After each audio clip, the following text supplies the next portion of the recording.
जीवन हमें एक मौका देता है, इसलिए जब भी सही कॉलेज चुनने का समय आए तो सिर्फ मंगलायतन यूनिवर्सिटी आपके बेहतरीन भविष्य और सर्वांगीण विकास के लिए।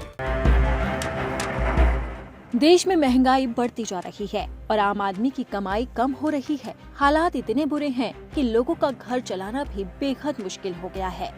लेकिन वहीं दूसरी तरफ जहां जनता लगातार कंगाल हो रही है, तो वहीं नेता मालामाल हो रहे हैं।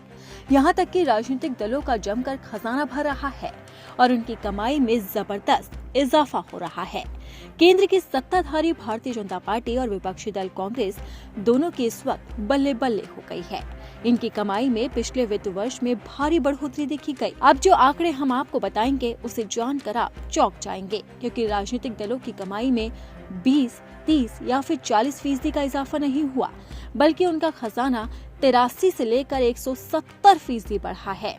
अब सबसे पहले बात करते हैं बीजेपी की। केंद्र में सत्ताधारी पार्टी की कमाई 83% बढ़कर 4,340 करोड़ रुपए हो गई है।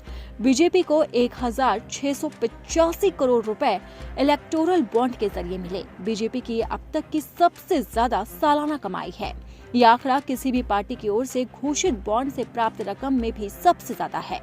ये जानकारी चुनाव आयोग में दाखिल पार्टी की नवनीतम वार्षिक ऑडिट रिपोर्ट से मिली है। बीजेपी को कुल 3,967 करोड़ रुपए स्वैच्छिक चंदे के रूप में मिले।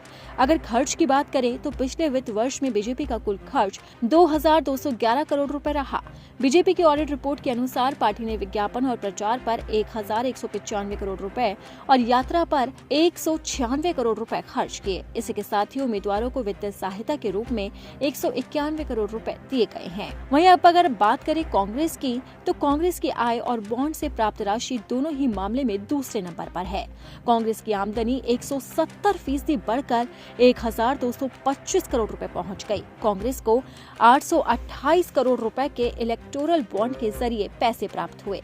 खर्च की अगर बात करें तो कांग्रेस ने 2023-24 में 1,025 करोड़ रुपए का वार्षिक व्यय किया, जो 2022-23 में 467 करोड़ रुपए से 120% अधिक है। 14 जनवरी से 16 मार्च 2024 के बीच हुई राहुल गांधी की भारत जोड़ो न्याय यात्रा पर पार्टी ने करीब 49 करोड़ रुपए खर्च किए। वहीं 7 सितंबर 2022 से 30 जनवरी 2023 तक की गई उनकी भारत जोड़ो यात्रा के पहले संस्करण पर 71 करोड़ रुपए खर्च हुए हैं।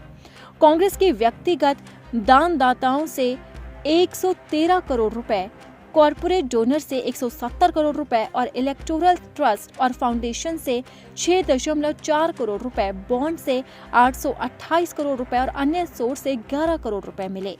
इसके अलावा पार्टी को सदस्यता और फी से 22 करोड़ रुपए और कूपन जारी करने और प्रकाशनों की बिक्री से 58 करोड़ रुपए प्राप्त हुए।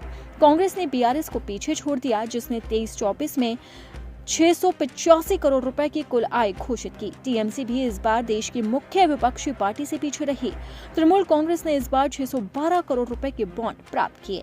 इन आंकड़ों से साफ है कि राजनीतिक दल लगातार मालामाल हो रहे हैं और जनता बेहाल है।